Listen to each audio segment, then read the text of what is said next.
Welcome to the Elevating IT podcast. My name is Mike Brooks, and I'm joined today by Alec Stanners, my special guest from bvoip. Alec, welcome.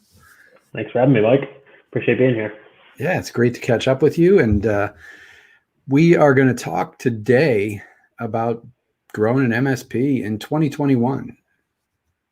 It's interesting times. We're in January as we're recording this live, and it's a strange times. Yeah, to say the least. I think that captures it pretty well. It's a weird year, and I just feel like everything we've been taught and told and learned for years is sort of flip-flopped. And it really forced people to be creative. I saw some pretty MacGyvered solutions for working from home and other things like that. But 2021, I think, will be pretty interesting. Yes, it will. Well, let me give you a little bit of an introduction so people know who you are. I think everybody knows who you are, but just in case, Alec is the VP of Business Development at bvoip. He has a ton of experience in sales and marketing, not just sales professional, but a really good marketing mind. And I said that in the promotion of this, when I put this up, I made sure to let people know. Alec knows how to market. I don't know if you even realize how good of a marketer you are, but we're going to talk a little bit about that as well. I know you did a short stint at a company called Tiger Paw, and then you came back to bvoip recently. And I did. Experience worked at Datto, Autotask. You've been in the channel for over 10 years now, right? Yep. Yeah. Fill in the blanks. What did I miss? I think you got all of it. I left for a brief stint there way back. Went to the enterprise space for enterprise document management, but that was as dry as it sounds. And I missed and loved the channel too much, so came my way back and haven't left since. That's awesome. And you've always been in sales, right? You pretty much, as soon as your first job, I think was in sales. Am I wrong about that? No, that's correct. My first job was technically a little bit of everything. I was employee number 2 at a VAR. So we were selling a automated alert software that went out to emergency first responders or schools or hospitals, and it could be anything from a weather alert to like a dangerous situation. So I started there, real kind of grassroots, building out our database, learned to kind of guerrilla market, which was cool and definitely helped me throughout my career. And then right into the sales part of it, I kind of fell into and just fit. So did a lot of that, moved into marketing in my Autotask days, did a lot of marketing there, and then kept moving, went back to sales, and kind of always been on one side or the other, or biz dev where I am now, which is really that bridge between the two. Gotcha. And do you consider yourself like a natural salesperson, or did you have to learn it? I think some things are definitely natural. I think people get this weird stigma about sales, and especially if you haven't been in the role before. Most of it's just confidence, right? Confidence and knowing your product. If you know your product, then you can talk to it. But the biggest thing every time I'm teaching my reps, the biggest thing I always talk to them about is having the confidence to say, "That's a great question. I don't have the answer, but I'm going to get it for you." And then making sure you always follow up, right? That's the 2 part of it. And, I think as long as you're willing to do that and you can do it respectfully and confidently, it should not be every single question on the call, but, it's okay to walk away with a couple of those. And, I think that's one of the ones that people break down a lot with.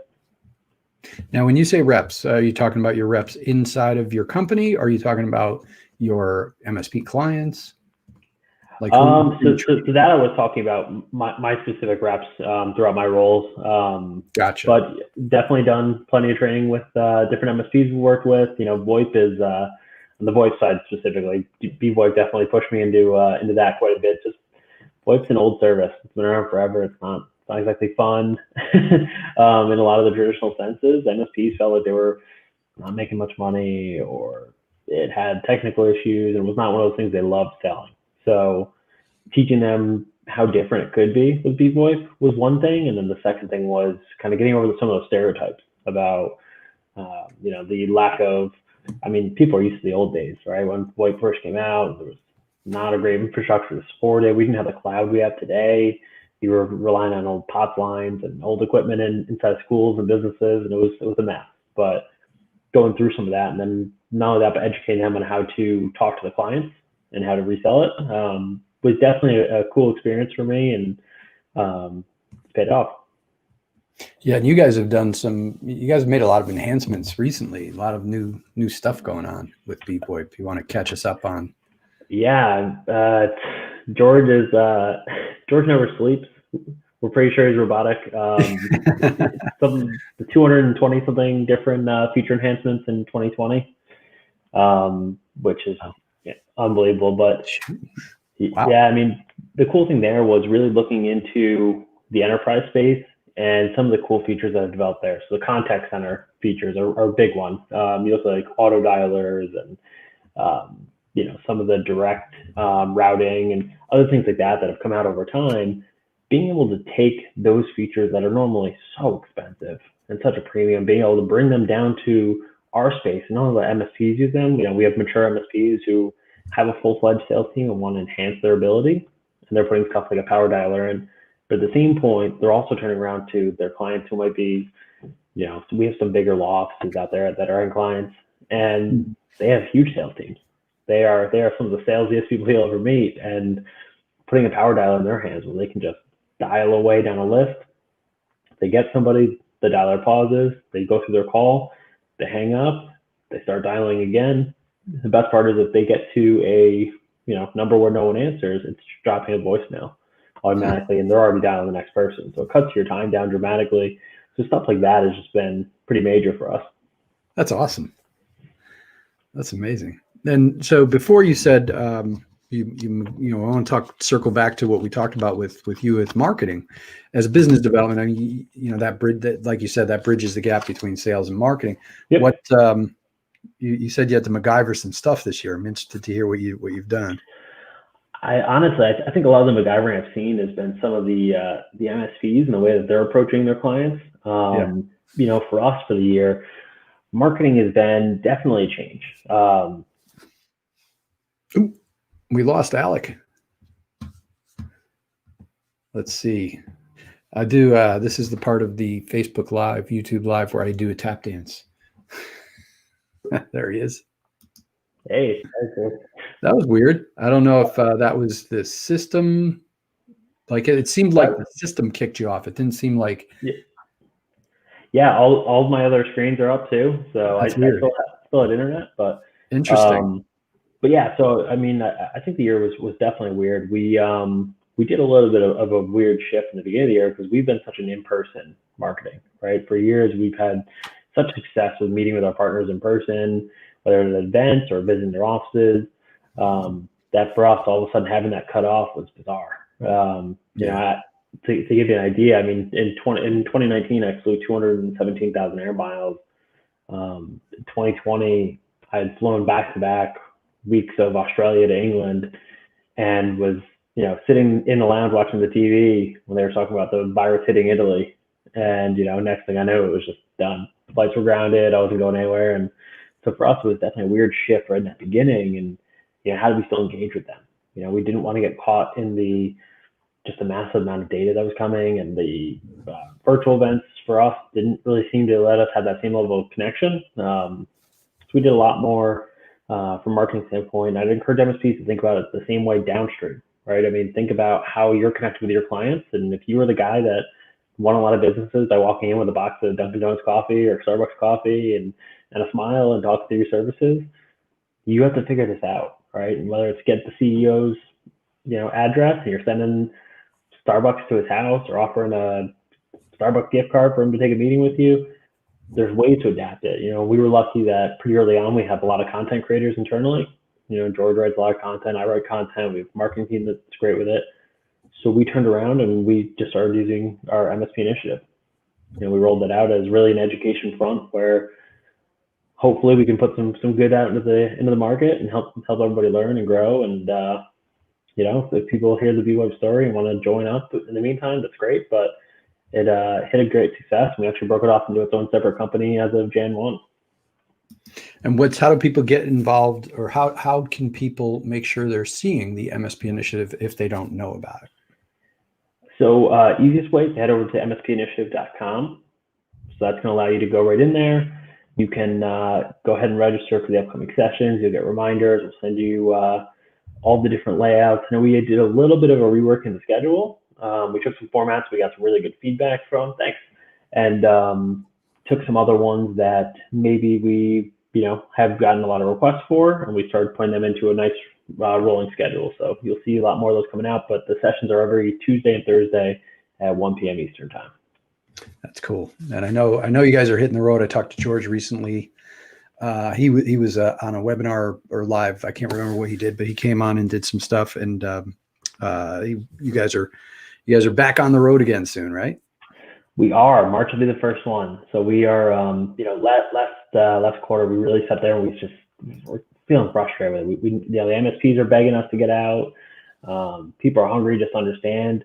I think there was a little bit of that cabin fever. We just wanted to, get out and spread our wings. But at the same point, people were just curious, how are other MSPs tackling this? How are they working in this environment? I mean, if you're in a state like New York, you've been mostly shut down. Your businesses you support are probably been mostly shut down, working from home since the beginning.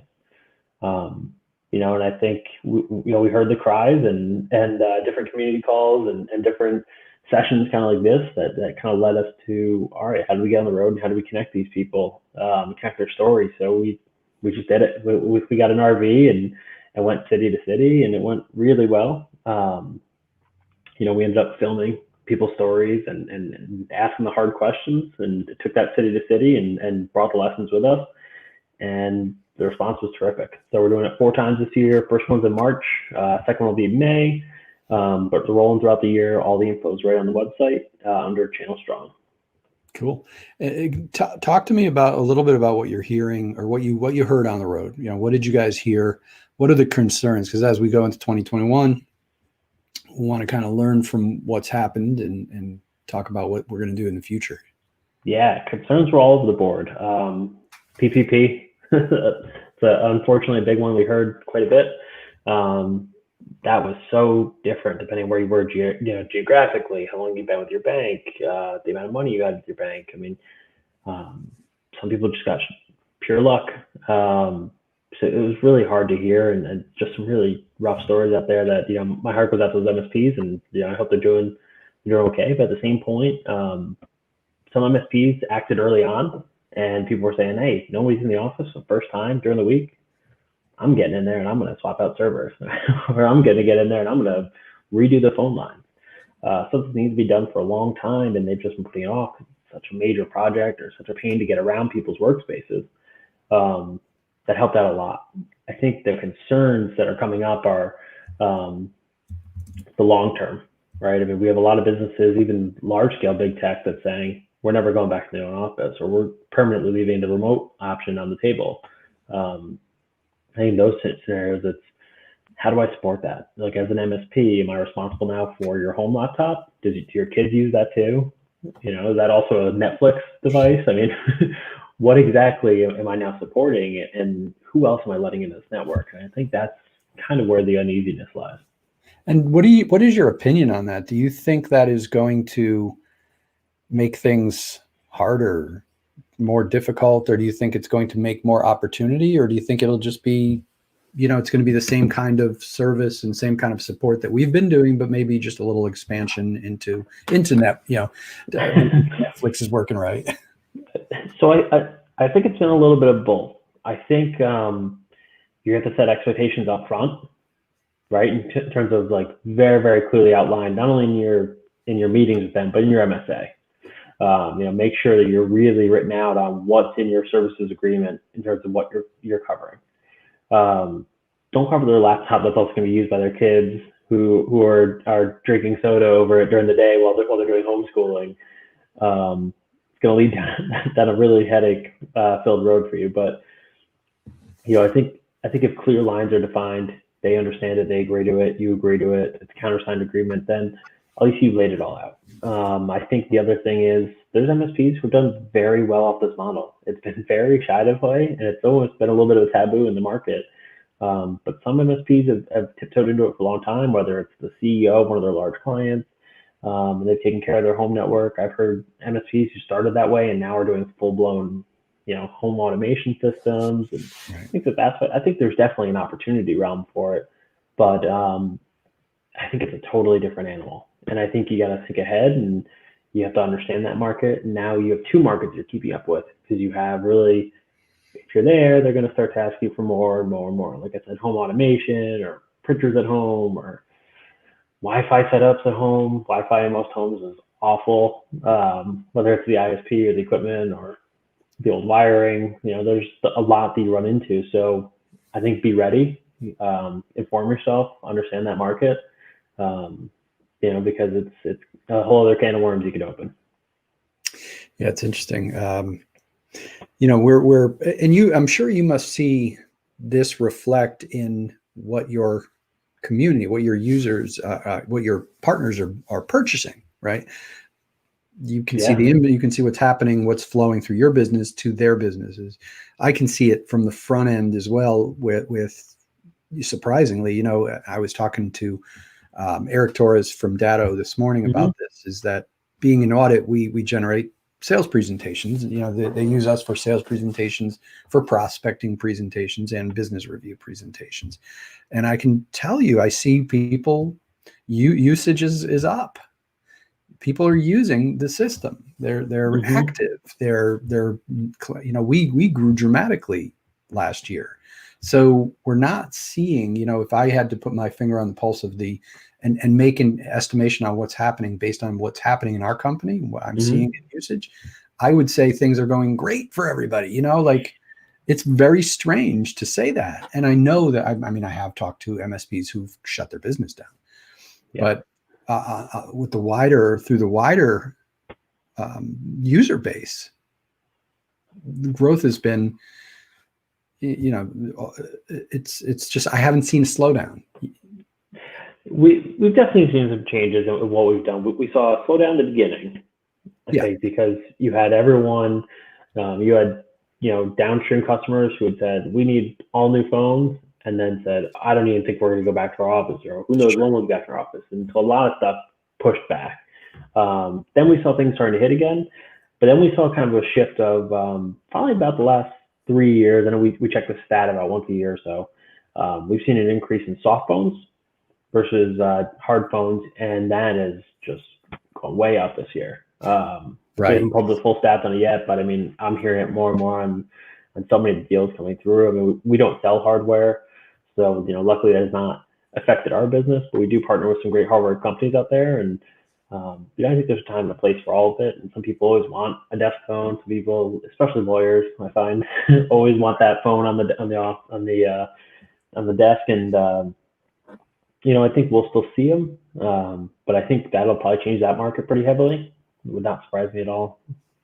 Interesting. Yeah. And I guess going back to March, we did see a little bit of a dip, right? But then it just skyrocketed. It went crazy. Like after April, it went into April, everything went nuts. And I'm not saying that, I don't want to say that celebrate at all. I know there's somebody maybe listening going, things are going bad for us. I look at it as like, there's a lot of promise. That's what I feel is I feel like, we've been through a hell of a year, and it's not over yet, but I feel like we're at the end, and I feel like, man, things have been going down for a lot of folks out there, but now I think it's going to go up. I think second, maybe third quarter. I think you're right. No, I think you're definitely right. I think there's definitely light at the end of the tunnel, and we look at it, it's it definitely pushed back. It was definitely a weird year. It was definitely a weird time. And now we're looking at, what's coming next. I think probably one of the weirdest things I watched happen with our industry is, since I've been at Autotask, you're rewinding the clock quite a few years. And we always talked about be that specialty provider, right? Be the MSP that only takes care of mining or construction or, lawyers. And that's always such a great model. And people who do that have done so successfully well over the years. And I think that's the one that my heart goes out to, because they listened and they followed and they did so well. But if you were an MSP providing to dentists in New York, you had a really rough summer. Yeah. Really rough summer. Yeah. So, that to me is really where I saw some of the shakeup. I think the people were just kind of, hey, we take business, and whatever comes in, and we're going to work with them if they're the right attitude and model for us. I think they did really well, and the biggest thing I'd say is just don't ever be so stuck in your ways that you refuse to evolve. If you start to see the market really going that way, it's okay to break your model a little bit. Right. Like Brad Pitt said in Moneyball, adapt or die. Unfortunately, the truth. Yeah. I mean, especially in technology, right? Yeah, I mean, we are in the tech field, and MSPs need to, MSPs above all else, I would think would be in tune with that. I mean, because they've all been dealing with that for their whole career, how things have changed in just a year, let alone 10 years, 20 years. Oh, I mean, IoT's been the talk of our industry for a long time, right? And we saw it coming, and I did the whole smart home setup when I got to to my new home, and I have a smart fridge and all sorts of smart devices, and it's that kind of stuff is coming, and we know what it was in the office, right? As soon as things started to get a little more smart, or there was more things with electricity running through them, the MSPs were responsible for it. And, there's nothing but opportunity out there, but I think you have to be ready to get to it, and I think you have to think ahead and check off all the boxes on the back end. Are you educated on the topics? Do you know how to support them? Do you know good areas to get advice on them if you need secondary advice or help? And then the last piece is your MSA, right? I mean, that to me is the golden ticket moving forward. You got to make sure that covers exactly what you're going to do and protects you at the same point. Cool. So from a marketing perspective, let's talk a little marketing and sales, business development. What should MSPs be doing now to kind of capture what's going to come and maybe adapt in their marketing and sales strategies? And what's some ideas? Let's bounce some ideas back and forth. I mean, the best way to kind of start it is talking about the lead in was adapt, right? We have to adapt. We did that. You did that.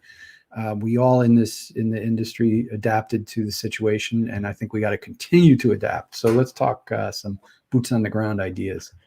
Yeah. So I think, let's assume that they've done that. The MSA is ready. They're ready to hit the ground. I think now is your time to go out and start planning, right? So the first one's going to be my markets, right? Is it my usual clients, or have they all maintained? Is there an additional opportunity there? That's probably the first question to ask yourself on that.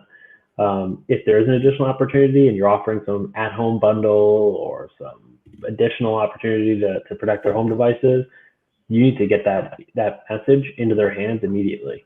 I think on the new client side, be educational, right? Teach them the ways to protect themselves working from home. Hey, you found yourself working at home this year? Have you checked off these things for security purposes? You're handling probably pretty sensitive data, and it's one thing to go through a firewall and everything else that we're used to at work, but your router from Charter does not have the same level of protection as your office did. Nor do we expect them to have that, but I think there has to be some real consideration. If you have a CEO and he's a CEO of a bank and he's working from home, probably should consider putting a firewall in there. I think there's definitely some steps to take, but I think you have to put yourself out there as, position yourself as the one being able to offer those services and ready to offer them today. All right. And I'll tell my piece of advice is going to be copy what you guys are doing with MSP Initiative. I think you guys have done something really cool there. I'm totally jealous. I wish I thought, I did think of it. I just didn't do it.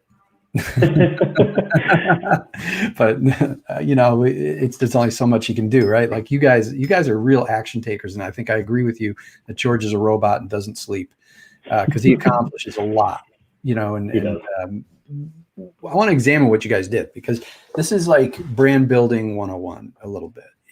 Get out there and create content, and it doesn't need to be something. Well, let me back up. You guys turned this into something other than your business. It wasn't about, and that's a key takeaway with really branding yourself. And you said it, education, teaching people, not selling people. So share a little bit about how you developed this and how you rolled it out, and it's transformed this year. This is your second year, and it's turned into its own thing. But it always felt like you were doing that outside of bvoip, right? Like you weren't. Yeah, for sure. Share the secret sauce. Yeah, I'd be happy to. I do want to touch on one thing that you hit there. So you talked about educating and putting that first. there's a huge difference between if I called you right now and I said, hey, Mike, I want to talk to you about my phone service. I'd like to try and, get you on it. You're going to go, oh, God, another sales call. But as an MSP, if I called you and said, hey, Mike, I just wanted to, I was wondering if you'd like the checklist I have to make sure you're working securely from home. I've been offering it to business owners in the area. That's a hugely different conversation. Or, hey, Mike, I just want to send over, we developed a checklist and passing it to local business leaders. And I just want to make sure you had it. It just shows you how to secure your phone when you're working from home. So none of your business lines are compromised. Yeah, send that over, please. It's such a different conversation, and that's the thing I'd encourage. These MSPs have that knowledge. They know this data. Put it into a checklist. There's plenty of people out there you can contact to make it look pretty. You can jump on the internet and find a consultant to do it and get it out there. Get it in their hands. Put yourself out there, because now, no matter what happens, even if they say, I'm not interested in your services, 3 months down the line, if their MSP messes up or they have an outage and they didn't have an MSP, they're calling you. So just something to think about. And I will say that if you put together a checklist and you need to pretty it up, contact me. I will put you in touch with the folks in our company in audit, because if you're familiar with audit and you've seen our infographics, we have a very big investment in the graphical element because of what we do. So I've got the best graphics guys in the world for you. So if you need anybody wants a checklist made, an infographic, I think that's a great idea. Is such a soft way to call somebody up and just offer them some value without any strings attached. Brilliant. And that's the thing, like, leave the call and, hey, if you ever look for other content, shoot me a message. I'd be happy to help out. I mean, such a soft touch, but you took the first step in building a relationship, and I'll second that and say your stuff looks terrific. I mean, you want me to talk about brand building, and audit is relatively newer in terms of being everywhere. I mean, last few years where you guys have started to sneak up and be at all the different shows, and love the branding, I love what you guys do, and it's cool to see that, and great offer to work with these MSPs out here. So. Yeah, and I can't take credit for it. I can tell you the brains. Frank was the brains behind it, but our graphics, our artistic director is Michael Campisano, and he is amazing. So I'm more than happy to put you in touch with him. He has his own agency. I just hand stuff off to him. He's a partner in audit, and he does all that stuff. Anytime you see a graphic, like if you look carefully, you can see the stuff that I do myself compared to the stuff he does. So whenever you're looking at something, you go, man, that doesn't look professional. It's probably because I did it. His stuff is lights out. He works with a lot of the vendors. I know he's worked with George to create an infographic for VoIP. So George provided the information behind it, and Michael puts it together in an infographic, and it's just, man, the stuff he creates is just amazing.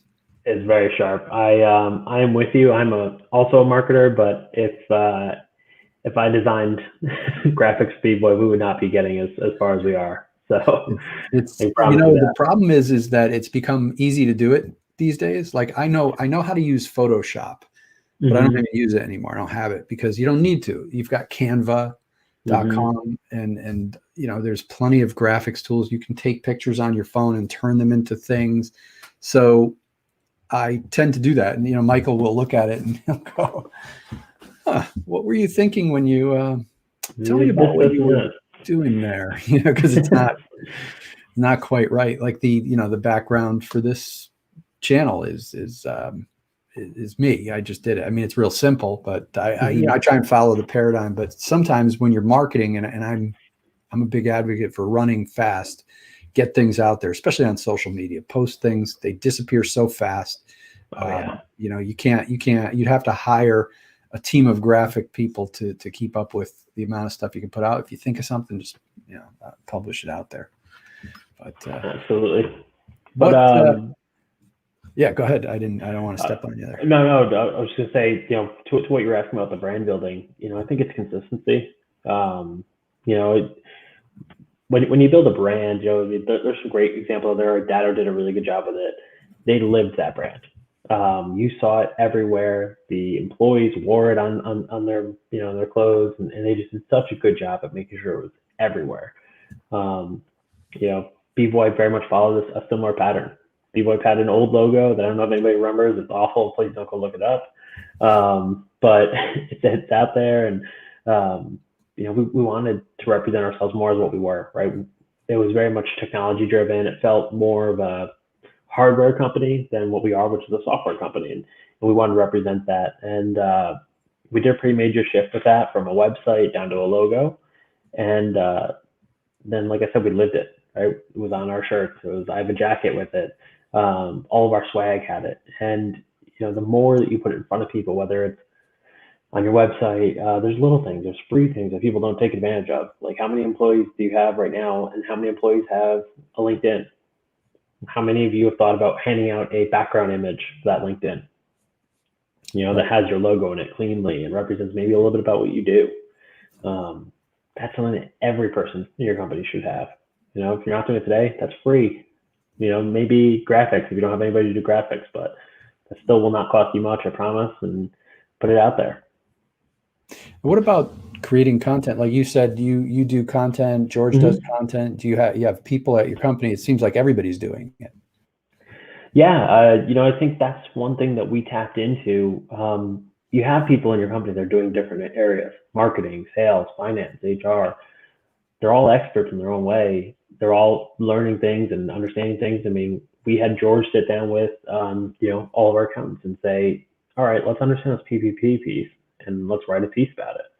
I think stuff like that's really important. And, you have those people internally at your company, whether it's your technology person or your cybersecurity expert or your sales. Help them teach your customers. It's not hard to take what people are doing their day to day and understand, ask your clients. It's not hard to ask that question either. Hey, what are some things you wish you knew more about? What areas of your business are you struggling in? If you hear a trend, HR, no one knows how to recruit now because it's all remote. Okay. Maybe I'm going to write a piece about it, start with my HR person, or I don't have an HR person, so I'm going to reach out to a recruiter locally and ask if they want to get on a webinar with me. Well, now they get a little bit of marketing to these customers, and they understand that their service is getting out there, which is great for them, and they can teach these people how to recruit, how to ask questions over a computer screen. It's awkward. We get it. No one's enjoying that piece. But I think identifying those and taking them head on is a great way to approach content. Love it.